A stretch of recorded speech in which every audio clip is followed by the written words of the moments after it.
국민 MC 유재석 씨 이야기인데요. 그 긴 활동 기간 34년 동안 어떻게 단 한 번의 탈세 논란 없이 이렇게 깨끗한 이미지를 유지할 수 있었을까? 특히 최근에 그 강도 높은 세무조사에서도 아무런 문제가 없었다는 게 참 대단하죠. 네, 정말 쉽지 않은 기록인데요. 오늘은 스포츠 동화 기사를 중심으로 해서 또 절세TV에 나온 윤낙겸 세무사의 분석을 좀 빌려서요. 유재석 씨의 그 철저한 자기관리, 특히 그 세금 신고 방식, 그게 좀 독특하다고 하던데 거기에 담긴 의미를 한번 집중적으로 파헤쳐 보겠습니다. 이게 단순히 뭐 세금을 많이 냈다 이걸 넘어서서요. 이 선택이 그의 이미지나 신뢰도에 어떤 영향을 미쳤는지, 그 진짜 이유가 뭘지 함께 찾아보면 좋겠습니다. 자, 그럼 바로 시작해 볼까요? 네, 이 분석에서 사실 가장 흥미로운 지점은 바로 그겁니다. 보통 고소득 연예인들은 합법적인 선 안에서 어떻게든 세금을 줄이려고 하잖아요. 근데 유재석 씨는 정반대예요.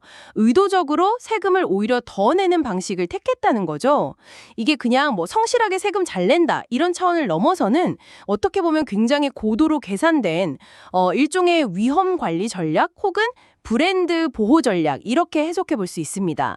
왜 이런 선택을 했을까? 그 배경을 들여다보는 게 오늘의 핵심입니다. 기사를 보니까요. 연예인들 소득세 신고 방식이 크게 두 가지라고 하더라고요.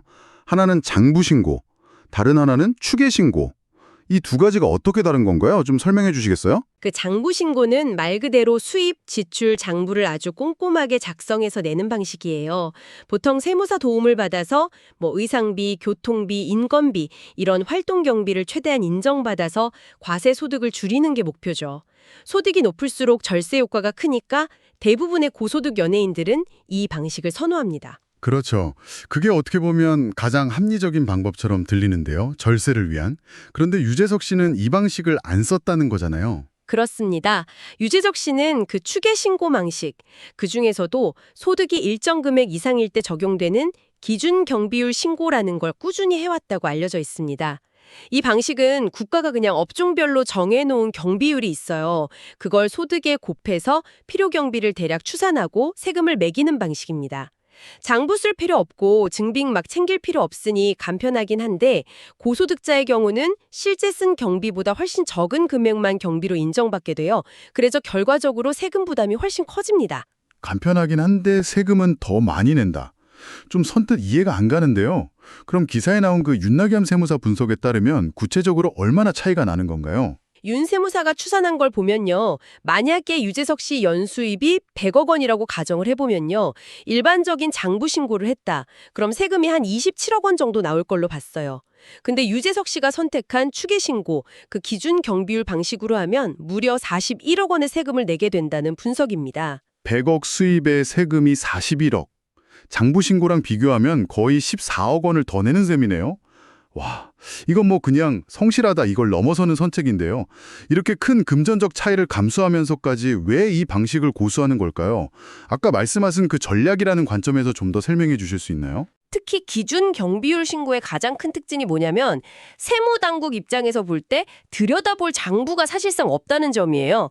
장부 신고는 제출된 장부랑 증빙 자료 보면서 이 경비 처리 제대로 한 거 맞아? 이걸 따지는 게 세무조사의 핵심이잖아요. 근데 추계 신고는 애초에 그런 상세한 경비 내역을 기반으로 신고하는 게 아니거든요. 아, 그러니까 경비 처리를 둘러싼 어떤 논란이나 뭐 해석의 여지 자체를 그냥 원천적으로 막아버리는 효과가 있다. 이런 말씀이시군요.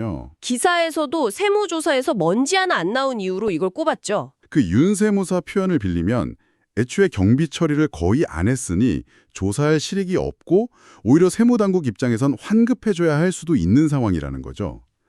세무조사의 주된 목적 중 하나가 부당하게 비용 처리해서 탈세하는 걸 잡아내는 건데 비용 처리 자체를 거의 안 하는 신고 방식을 쓰니까 조사 가능성이나 실익이 확 낮아지는 거예요.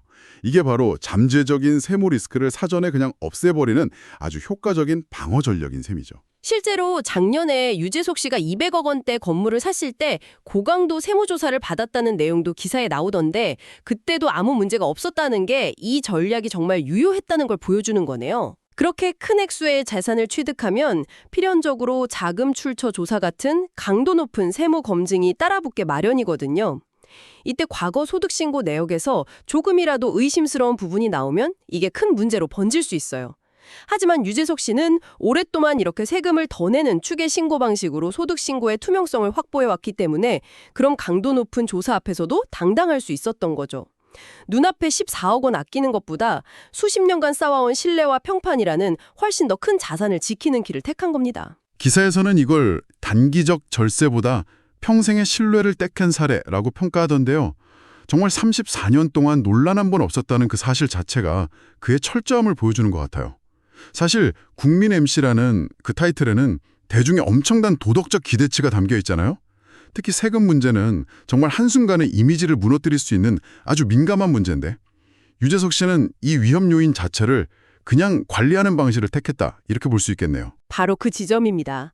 공인의 이미지, 특히 유재석 씨처럼 대중의 사랑과 신뢰가 활동의 근간인 사람에게는 그 가치가 어마어마하죠. 연간 14억 원이라는 그 추가 세금 부담은 어떻게 보면 그의 국민 MC라는 강력한 브랜드 가치를 유지하고 더 단단하게 만들기 위한 일종의 보험료 내지는 투자로 해석할 수도 있어요. 논란이 될 만한 싹을 그냥 애초에 잘라버리고 어떤 상황에서도 흔들리지 않는 투명성을 유지함으로써 장기적으로는 훨씬 더 큰 가치를 얻고 있는 셈이죠. 단순히 법을 지킨다 이걸 넘어서 논란의 가능성 자체를 없애는 그런 선제적인 조치를 취했다는 점이 정말 인상 깊습니다. 이런 태도는 세금 문제뿐만 아니라 다른 활동에서도 좀 일관되게 나타나는 것 같다는 생각도 드는데요. 기사에 언급된 그 꾸준한 기부 활동 같은 것도 같은 맥락에서 볼 수 있을까요? 이게 그의 세금 납부 방식과 어떻게 보면 딱 맞아떨어지는 면이 있어요. 사회적 책임과 투명성을 중요하게 생각하는 가치관을 일관되게 보여주는 행동이죠. 이런 모습들이 다 모여서 유재석이라는 사람에 대한 대중의 깊은 신뢰를 만드는데 결정적인 역할을 했다고 봐야 합니다.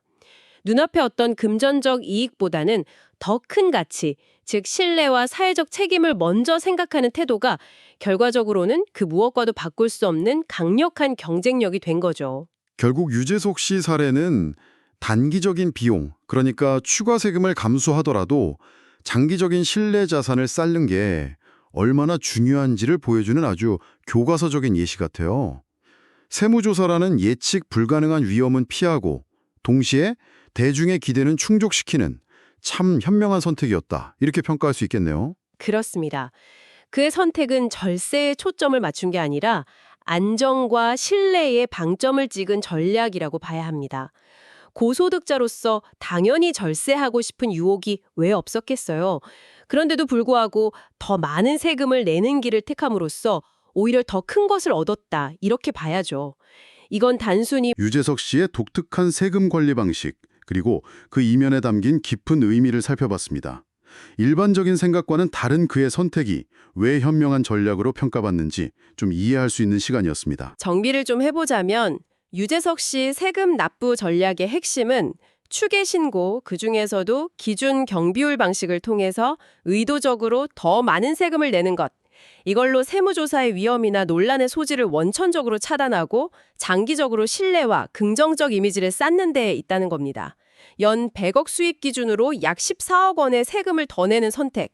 이게 단기적으로는 손해같지만 그 거액의 빌딩 매입 후에 이어진 고강도 세무조사를 아무 문제 없이 총괄한 사례에서 보듯이 그의 국민 MC라는 브랜드 가치를 지키는 가장 확실한 방법이었음이 증명된 셈이죠. 네, 단기적인 금전적 이익 대신에 평생에 걸친 신뢰라는 보이지 않는 자산을 선택한 그의 결정. 그리고 30억 원이 넘는 꾸준한 기부 활동에서 보이는 그런 일관된 가치관은 우리 모두에게 시사하는 바가 큰 것 같습니다. 여러분께서도 이야기를 들으시면서 때로는 눈앞의 이익을 넘어서는 장기적인 가치, 그리고 신뢰의 중요성에 대해 한 번쯤 생각해 보시는 계기가 되었으면 합니다. 마지막으로 이런 질문을 한번 던져보면서 마무리하고 싶습니다. 유재석 씨 사례처럼 금전적인 손실을 감수하면서까지 투명성과 신뢰를 지키려는 노력이 과연 우리 사회에서 어떤 보이지 않는 형태의 이익으로 돌아오고 있는 걸까요? 그리고 이러한 그의 전략이 앞으로 다른 공인들이나 우리 사회 전반에 어떤 영향을 미치게 될지 한 번쯤 깊이 고민해 볼 만한 질문인 것 같습니다.